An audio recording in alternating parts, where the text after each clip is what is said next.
Est-ce que la vie que l'on fait pour ces jeunes-là, auxquels on procède, est de la jumeau à prendre conscience d'abord de leur devoir.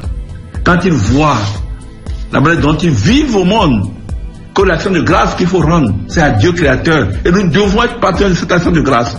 Dieu qui arrive à faire naître par le mouvement qu'on ne comprend pas. Deux personnes d'un seul œuvre, il faut rendre grâce à cela. Et c'est là que le rite peut-être qu'il faut faire, ou la prière qu'il faut faire, doit magnifier la grandeur de Dieu. Et non pas nous tourner vers la grandeur des personnes qui naissent de là. Et dans ce cadre, le jumeau doit être au niveau spirituel, au niveau rituel, l'occasion pour nous, la bonne opportunité où les parents, les proches et les enfants eux-mêmes rendent gloire à Dieu pour sa grandeur, pour sa magnificence. Et on peut rendre grâce à Dieu alors, poser les jumeaux alors comme une chance, un bonheur, mais non pas pour en faire de Dieu. Et de ce point de vue, l'essentiel ne serait plus alors le rite, faire ou ne pas honorer. Et s'il peut intervenir pour nous chrétiens, pour rendre grâce à Dieu pour la vie qui prend cette forme-là. Et non pas pour expliquer les échecs, les malheurs, par le fait qu'on n'a pas fait tel rite.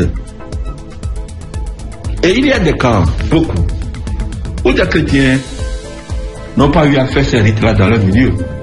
Certains sont tombés malades. Certains expliquent tout leur malheur à cela. Par cela, nous devons le reconnaître.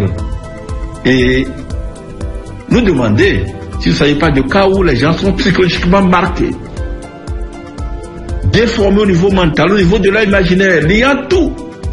Et chaque problème au fait qu'ils n'ont pas fait telle cérémonie. Et alors il faut plutôt les libérer au niveau psychologique. Et si vous faites un rite, leur faire comprendre que peut-être que leur nature, le moyen par lequel ils sont venus au monde, est surnaturel parce que Dieu a manifesté une autre manière de faire venir au monde ces créatures en montrant sa grandeur. On peut naître à deux et magnifier le Seigneur pour cela et ne pas les prendre pour ce qu'ils ne sont pas.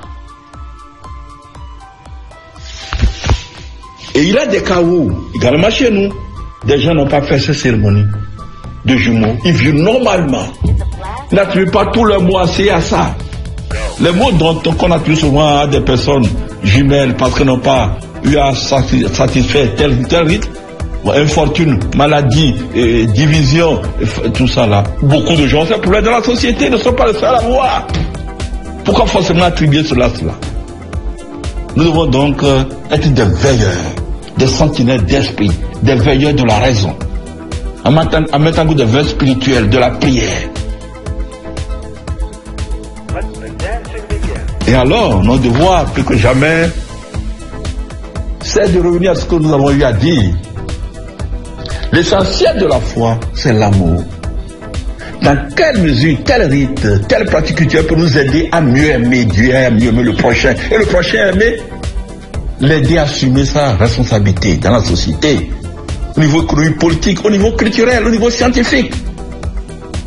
Nous avons déjà eu à rappeler dans l'émission précédente qu'en Occident, on avait des dieux à tous les niveaux, et même chez nous.